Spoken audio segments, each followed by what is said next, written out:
En 72 heures exactement, un pays entier semble basculer, quand unité, marché et radio s'alignent dans un silence méthodique calculé, coordonné et préalable central. Cette compression du temps révèle une orchestration discrète, aux effets politiques immédiats, bien au-delà d'Ouagadougou, et annonce des conséquences régionales durables, rapides et mesurables pour tous. Que change cette séquence pour les citoyens? Et comment Ibrahim Traoré pèse-t-il sur l'issue politique régionale, aujourd'hui collectivement? Un calme imposé, peut-être la première rupture d'un scénario importé, déjà en train de se fissurer en coulisses, silencieusement maintenant. Ce récit ne cherche pas à dramatiser une crise déjà saturée de signaux, mais à fournir une méthode de lecture précise, utile et immédiatement exploitable. L'objectif est clair, permettre au lecteur de distinguer les faits structurants du bruit et d'identifier les mécanismes invisibles qui transforment une alerte diffuse en enjeu national.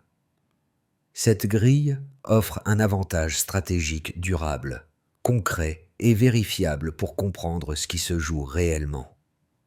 L'enjeu dépasse largement un épisode de tension isolé. Il touche à la manière dont un État sahélien apprend à anticiper, à absorber la pression et à préserver une marge de décision dans un environnement contraint.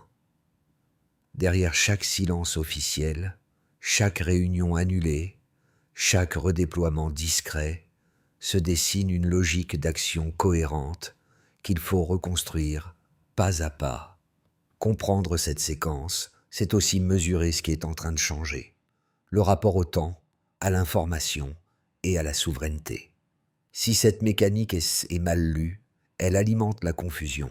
Si elle est comprise, elle éclaire les choix à venir, pour le Burkina Faso comme pour ses partenaires. Ce texte promet donc une chose: remplacer l'interprétation hâtive par une lecture structurée, fondée uniquement sur les éléments disponibles. En moins de 72 heures, 23 unités, soit 18% des capacités opérationnelles, sont repositionnées autour de Ouagadougou. Ce chiffre n'indique pas une réaction improvisée, mais une anticipation structurée. La menace n'a pas surpris l'appareil d'État. Elle a été intégrée avant de devenir visible. Cette donnée change immédiatement la lecture de la séquence. Elle suggère l'existence d'une chaîne décisionnelle capable de traiter des signaux faibles, de les agréger, puis d'agir sans communication excessive. Dans un Sahel habitué aux alertes tardives et aux réponses fragmentées, cette rapidité constitue déjà une rupture méthodologique. Le redéploiement n'est pas massif, mais ciblé. Il vise à réduire les angles morts, à sécuriser les nœuds stratégiques et à empêcher toute montée en puissance adverse. Autour de ce noyau chiffré, les signaux périphériques prennent sens. Des ambassades annulent leurs réunions presque simultanément. Les radios d'État raccourcissent leurs bulletins. Des flux financiers sont gelés sans justification publique. Pris isolément, chaque indice semble banal. Ensemble, ils dessinent une synchronisation qui dépasse le simple hasard.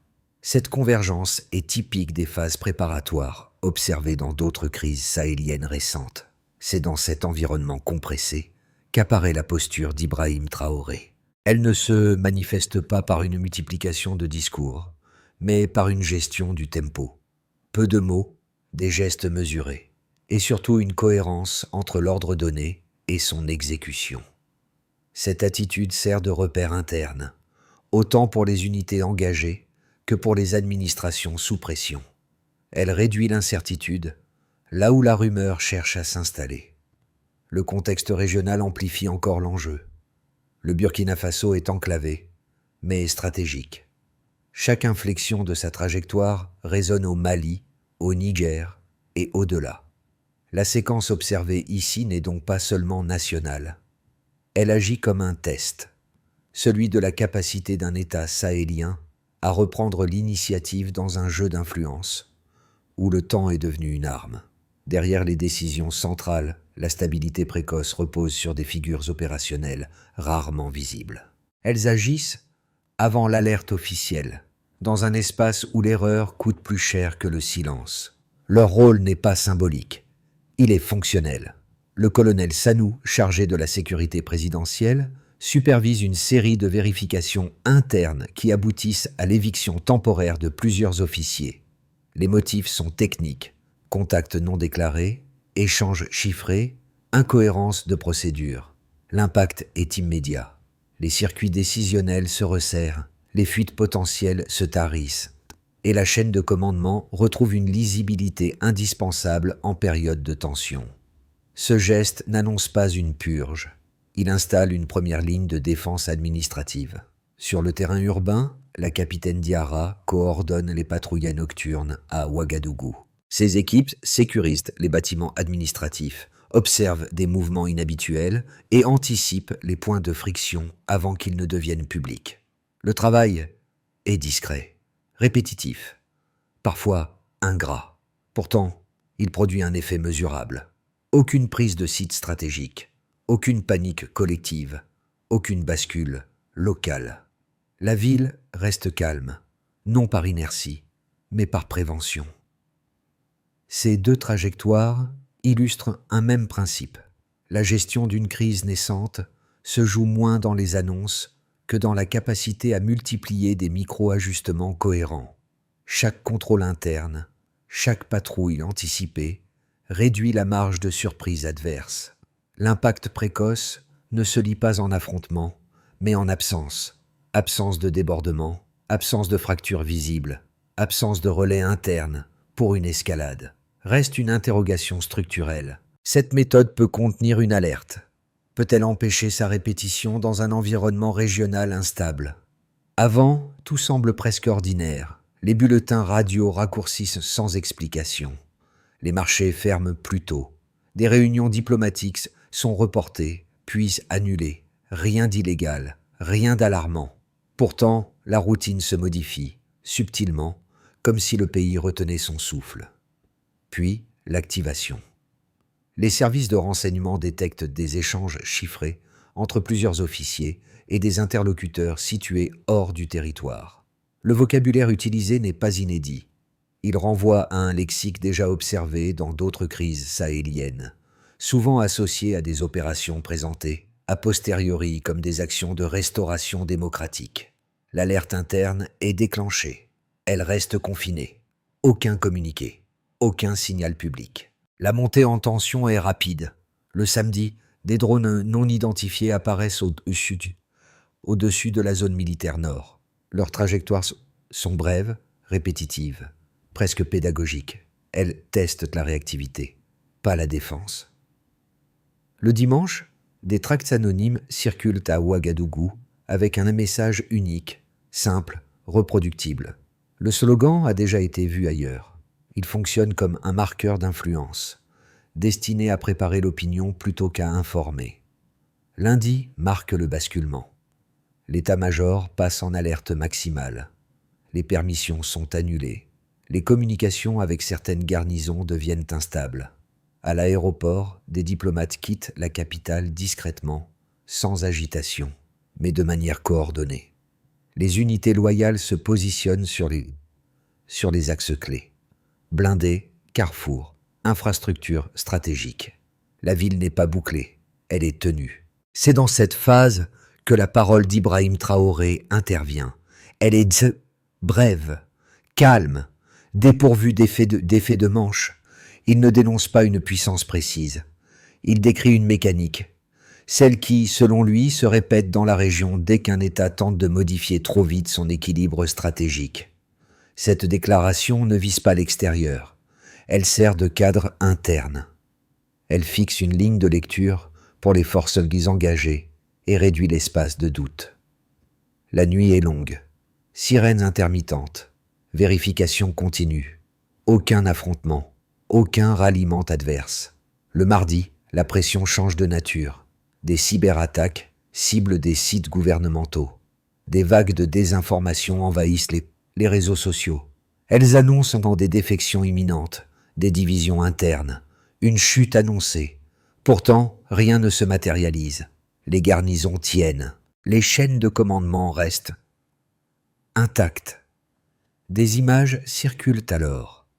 Ibrahim Traoré sur le terrain. Uniforme poussiéreux, geste sobre. Elle ne cherche pas à convaincre l'opinion internationale. Elle rassure les unités fatiguées par l'incertitude. Le mercredi, l'annonce tombe. Plusieurs officiers sont arrêtés pour des contacts non autorisés. Les rues se remplissent lentement. Pas de célébration, un soulagement discret. Après, le constat s'impose. Le scénario attendu ne s'est pas déroulé jusqu'à son terme, non par chance, mais par anticipation. La tentative a été neutralisée avant sa cristallisation. Cette séquence, courte mais dense, laisse une trace durable. Pour une fois, la boucle ne s'est pas refermée comme prévu. Avant cette séquence, la gestion des alertes reposait surtout sur la réaction après signal public. Après 72 heures, les chiffres montrent un basculement vers l'anticipation mesurée, structurée et vérifiable. Le premier indicateur concerne le dispositif militaire. En moins de 3 jours, 23 unités, représentant 18% des capacités opérationnelles, sont repositionnées autour de la capitale. Le baseline, observé lors de crises précédentes dans la région, se situait plutôt autour de mouvements partiels et tardifs, souvent inférieurs à 10% des effectifs disponibles. Le delta est donc net. Cette proportion traduit une décision volontaire d'exposer une part significative de la force dès les premiers signaux, afin de réduire les angles morts. En termes simples, agir tôt limite la probabilité qu'une menace gagne en complexité. Le deuxième indicateur touche à l'économie extérieure. Depuis le début de la crise, les échanges avec les partenaires occidentaux enregistrent une baisse de 22%. Pris isolément, ce chiffre pourrait évoquer un affaiblissement. Comparé au baseline antérieur, marqué par une dépendance élevée à ces flux, il signale plutôt un réajustement contraint. Le delta révèle une réorientation accélérée vers des circuits régionaux et alternatifs. Réduire un partenaire dominant augmente le coût à court terme, mais diminue la vulnérabilité politique immédiate. Cette logique apparaît explicitement dans les communications internes du ministère des Finances, qui évoquent une diversification défensive plutôt qu'un repli. Le troisième indicateur relève de la dynamique d'opinion. Un sondage interne mené auprès de 5000 citoyens indique que 64% attribuent la tentative de déstabilisation à des acteurs extérieurs. Le baseline, dans des crises antérieures, montrait des opinions fragmentées, souvent polarisées entre méfiance envers l'État et soupçons internes. Le delta est ici social. Une perception convergente agit comme un amortisseur. Elle réduit la propagation de rumeurs contradictoires et limite les comportements de panique collective. Un consensus minimal renforce la stabilité plus efficacement qu'un discours officiel répété. Ces trois données ne décrivent pas une victoire définitive. Elles dessinent une méthode. L'armée agit plus tôt. L'économie absorbe un choc en se redéployant. La société adopte une lecture partagée de la menace. Ensemble, ces éléments forment un système d'équilibrage. Chaque composant compense la fragilité de l'autre. Ce type de configuration est rare dans des contextes sahéliens où les crises se traduisent souvent par une désynchronisation des acteurs. Dans cette matrice chiffrée, le rôle d'Ibrahim Traoré apparaît moins comme un symbole que comme un point de cohérence. Les décisions rapides sur le plan militaire, l'acceptation d'un coût économique immédiat et la gestion du tempo politique convergent vers une même logique: privilégier la maîtrise du temps à la recherche d'un consensus externe. Les chiffres ne racontent pas une réussite éclatante. Ils indiquent une capacité nouvelle à tenir une ligne sous pression. Autrement dit, le passage du baseline au delta ne mesure pas seulement une crise évitée. Il révèle l'apprentissage d'une gouvernance en environnement hostile, où chaque pourcentage, chaque délai, chaque perception compte. Deux lectures solides, mais incompatibles, structurent aujourd'hui le débat autour de la trajectoire politique du Burkina Faso et du rôle d'Ibrahim Traoré dans cette recomposition régionale. Les présenter honnêtement est indispensable pour comprendre pourquoi la séquence récente divise autant qu'elle intrigue. La première lecture, dominante dans plusieurs cercles diplomatiques et médiatiques occidentaux, considère que la posture actuelle accroît les risques d'instabilité. Selon cette analyse, la rupture progressive avec les partenaires historiques, combinée à un rapprochement assumé avec Moscou et Pékin, fragilise un État déjà exposé à des menaces sécuritaires multiples. Le raisonnement est cohérent. Un pays enclavé, dépendant de financements extérieurs et engagé sur plusieurs fronts militaires, aurait intérêt à préserver des équilibres éprouvés plutôt qu'à les remettre en cause. Dans cette optique, la centralisation accélérée du pouvoir et la rhétorique souverainiste sont perçus comme des facteurs de crispation susceptibles d'alimenter tensions internes et pressions externes. La seconde lecture, largement partagée sur le continent africain, inverse cette causalité. Elle affirme que l'instabilité n'est pas produite par la rupture, mais par la persistance de la dépendance. Les défenseurs de cette position rappellent qu'il y a quelques années encore, plus de 40% du budget national provenait de l'aide internationale, contre une part aujourd'hui estimée sous les 25%. Pour eux, cette baisse n'a pas provoqué l'effondrement annoncé. Elle a, au contraire, accéléré l'émergence de circuits économiques régionaux et renforcé la marge de manœuvre politique. Dans ce cadre, les choix d'Ibrahim Traoré ne seraient pas une fuite en avant idéologique, mais une tentative pragmatique de sortir d'un cycle jugé inefficace et vulnérable aux pressions extérieures. Entre ces deux pôles, une troisième voie mérite attention. Des centres d'analyse géopolitique africains soulignent que certaines mesures récentes ont produit des effets mesurables. Dans trois provinces sensibles, les attaques contre des infrastructures stratégiques auraient diminué d'environ 12% sur une période de 6 mois. Ce chiffre reste modeste. Il ne valide ni une réussite totale, ni un échec annoncé. Il indique simplement que des ajustements opérés sous contrainte peuvent produire des résultats partiels, mais réels. Le Stillman conduit donc à une conclusion moins tranchée. Le pari engagé est risqué. Il est aussi assumé collectivement, ce qui modifie la nature même du risque. La question centrale n'est plus de savoir si cette trajectoire est confortable, mais pourquoi elle est désormais perçue comme nécessaire par une partie croissante de la société burkinabé. À ce stade, l'affrontement ne se mesure plus en blindés visibles ni en communiqués d'urgence. Il glisse vers un terrain diffus, informationnel et psychologique. Après l'échec d'une déstabilisation classique, les pressions se recomposent autour de récits, de rumeurs ciblées et d'infiltrations discrètes des circuits décisionnels. Le champ de bataille devient immatériel, sans calendrier clair, sans frontières nettes. Les rapports confidentiels évoquent une stabilisation ambiguë. Cette formule ne désigne pas une victoire, mais un brouillard stratégique. Elle signifie que l'objectif n'est plus de renverser rapidement, mais d'éroder lentement la cohésion, d'augmenter le coût de chaque décision et de fatiguer les relais internes. La méthode privilégie l'usure à la rupture. Sur le terrain, l'adaptation était visible. Les forces burkinabées contrôlent davantage les flux d'informations, surveillent les transmissions et isolent les zones sensibles.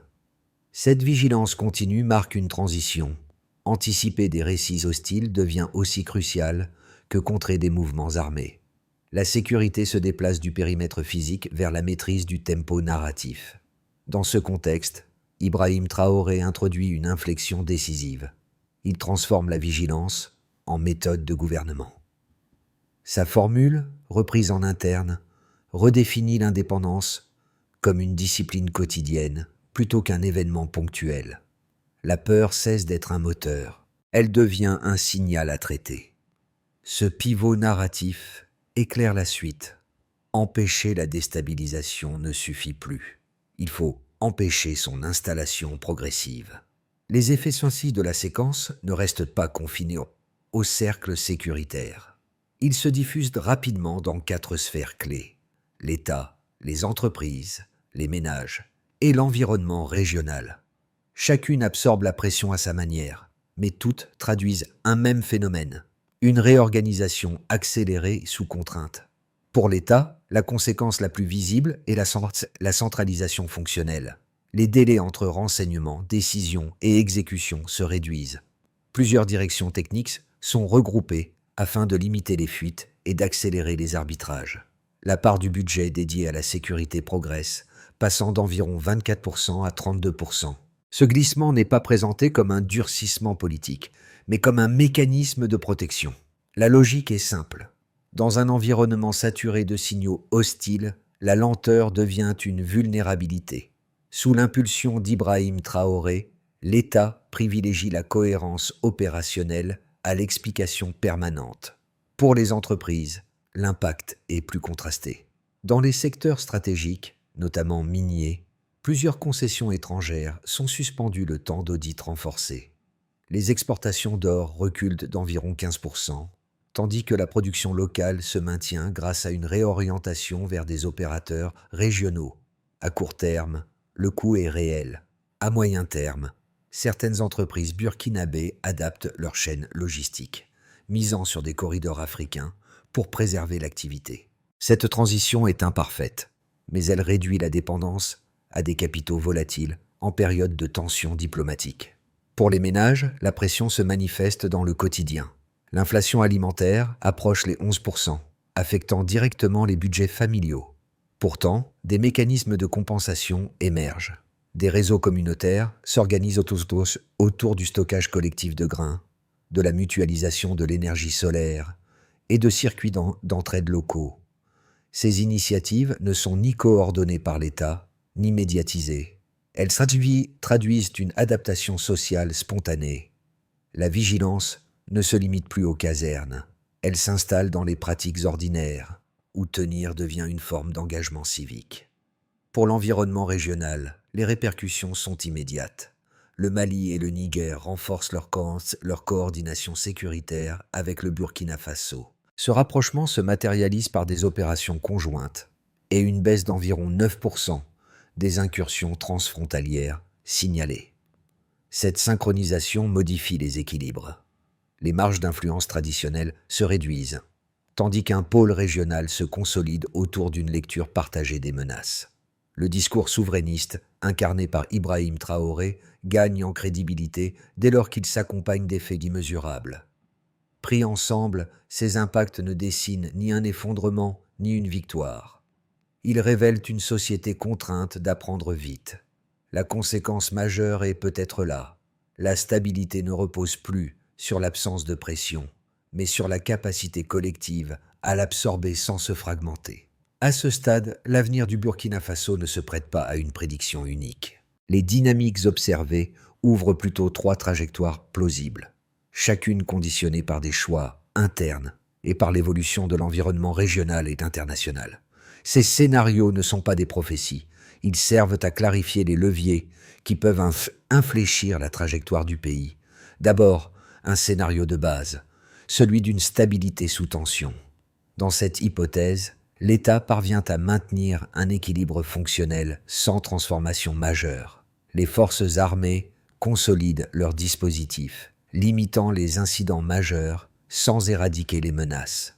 L'économie ralentit, mais ne s'effondre pas.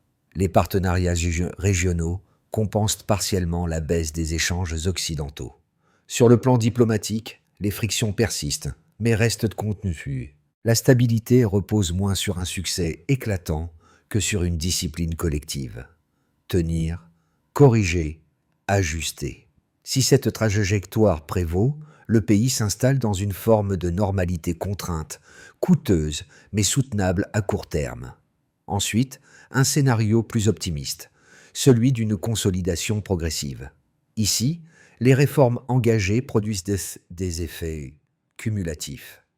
Les investissements régionaux augmentent, les corridors logistiques africains se fluidifient et la coordination sécuritaire avec les voisins s'approfondit. L'appareil d'État gagne en professionnalisme, réduisant les pertes d'informations et améliorant la prévisibilité des décisions. Dans ce cadre, Ibrahim Traoré capitalise sur une image de dirigeant résilient pour structurer des alliances sud-sud plus stables. La souveraineté cesse d'être un mot d'ordre défensif pour devenir une dynamique mesurable, traduite par des indicateurs économiques et sécuritaires en amélioration graduelle. Enfin, un scénario plus pessimiste, celui d'une érosion lente. Ce scénario repose sur un choc externe, une cyberattaque massive, une sanction économique ciblée ou une rupture diplomatique brutale fragilise la cohésion interne. L'État réagit par des mesures d'urgence répétées, accentuant la centralisation et la fatigue sociale. Le risque principal n'est pas un renversement soudain, mais une usure progressive de la capacité d'adaptation. Les tensions s'accumulent, les marges de manœuvre se réduisent, et la confiance collective s'effrite. Dans ce contexte, même des ajustements rationnels deviennent difficiles à mettre en œuvre. Face à ces trois trajectoires, une constante s'impose. La variable décisive n'est pas l'absence de pression, mais la capacité à documenter, mesurer et corriger rapidement. Si cette méthode prévaut, elle peut éviter le pire sans promettre le meilleur. Derrière les stratégies, les chiffres et les arbitrages, la séquence récente se mesure à hauteur d'homme. Elle affecte des groupes précis, dont l'expérience quotidienne éclaire la profondeur réelle des décisions prises au sommet. Trois catégories concentrent l'impact immédiat: ceux qui informent, ceux qui produisent et ceux qui protègent.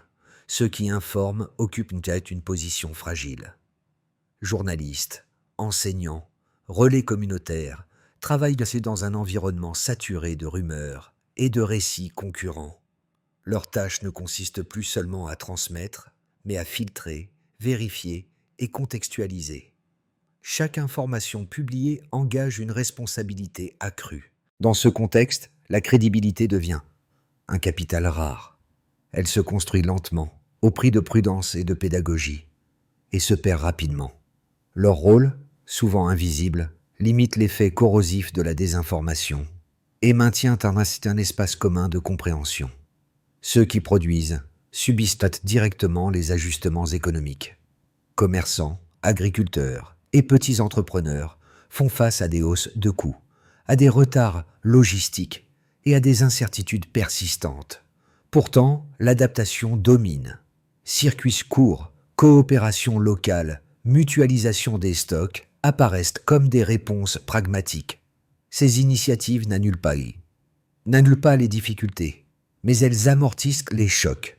Elles transforment la contrainte en organisation collective, capable de préserver l'activité minimale nécessaire à la stabilité sociale. Ceux qui protègent portent la charge la plus lourde.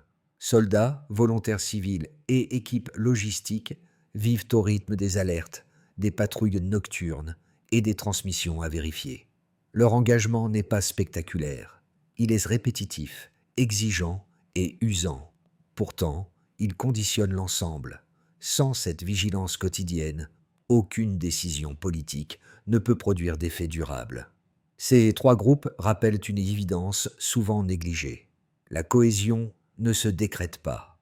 Elle se construit par des gestes répétés, discrets, parfois ingrats, qui permettent à une société de tenir malgré la fatigue. Pour transformer une stabilisation fragile en trajectoire durable, l'État burkinabé ne peut se contenter d'enchaîner des réactions. Il lui faut une méthode lisible, séquencée et mesurable. Les orientations mises en avant par Ibrahim Traoré dessinent une feuille de route pragmatique, fondée sur ce qui a déjà été engagé plutôt que sur des promesses abstraites. La première étape consiste à sécuriser l'espace critique. L'objectif est de réduire les angles morts aux frontières et fiabiliser les transmissions internes. Les acteurs impliqués sont forces armées, unités locales, coordination régionale. Le calendrier envisagé est immédiat, avec des points de contrôle mensuels. On le mesurera par baisse documentée des incidents signalés dans les zones sensibles. La logique est simple. Sans périmètre maîtrisé, aucune réforme ne tient. La deuxième étape consiste à desserrer la dépendance financière. L'objectif est de limiter l'exposition aux ruptures de flux extérieurs. Les acteurs impliqués sont ministère des Finances, institutions régionales, opérateurs économiques africains. Le calendrier envisagé est 3 à 12 mois. On le mesurera par part des importations issues de partenaires dominants, ajustées progressivement à la baisse. Ce mouvement n'élimine pas le risque, mais il le répartit. La troisième étape consiste à renforcer les bases productives. L'objectif est de stabiliser l'énergie, relancer les coopératives minières et agricoles. Les acteurs impliqués sont ministères sectoriels, collectivités locales, petites industries. Le calendrier envisagé est 6 à 18 mois. On le mesurera par surface cultivée, mégawatts produits, emplois locaux créés. Ici, la souveraineté se mesure en capacité concrète. La quatrième et sixième étape consiste à contenir la désinformation. L'objectif est de réduire l'impact des rumeurs structurées. Les acteurs impliqués sont médias, autorités civiles, opérateurs télécoms. Le calendrier envisagé est continu. On le mesurera par détection et correction plus rapide des récits hostiles. La cinquième étape consiste à inscrire la méthode dans la durée. L'objectif est de créer une mémoire institutionnelle. Les acteurs impliqués sont écoles, administration, organisations civiles. Le calendrier envisagé est 12 à 24 mois. On le mesurera par intégration de modules civiques et de documentation décisionnelle. Cette feuille de route ne garantit pas le succès. Elle crée un cadre où la cohérence l'emporte sur l'improvisation, condition minimale pour tenir dans un environnement hostile. Dans les rues où la capitaine Diarra patrouillait quelques semaines plus tôt, le calme revient par fragments. Les visages restent attentifs, les gestes mesurés, rien ne ressemble à une célébration. Ce retour partiel à la normalité ne signale pas la fin de la menace, mais l'apprentissage d'une vigilance partagée, intégrée aux routines ordinaires. Ibrahim Traoré apparaît moins fréquemment à l'écran. Ce retrait relatif n'est pas un effacement. Il marque un déplacement. La parole circule désormais par des ministres, des responsables locaux, des relais civils. Le centre se diffuse. Le pouvoir cesse d'être concentré dans une figure unique pour devenir un ensemble de pratiques coordonnées. Cette transformation est discrète, mais significative. Les slogans entendus au plus fort de la tension ont perdu de leur emphase. Ils se transforment en conversations modestes dans les marchés, les écoles, les postes de garde. L'indépendance n'est plus seulement revendiquée, elle est exercée à petite échelle, dans des choix répétés. Vérifier une information, ajuster un itinéraire, maintenir une coopération locale, malgré la fatigue. Cette séquence appelle une vérité souvent négligée. Les grandes ruptures politiques ne naissent pas uniquement de décisions spectaculaires. Elles prennent forme dans des gestes minuscules, répétés avec constance, jusqu'à devenir une habitude collective. La souveraineté commence dans les choix quotidiens. Au terme de cette séquence, une évidence s'impose sans s'imposer par la force. La stabilité ne relève ni d'un discours unique, ni d'un alignement parfait des intérêts. Elle naît d'un tissu social capable de débattre, de douter et de vérifier avant d'adhérer. Dans un environnement saturé de récits concurrents, cette capacité devient un bien commun à préserver.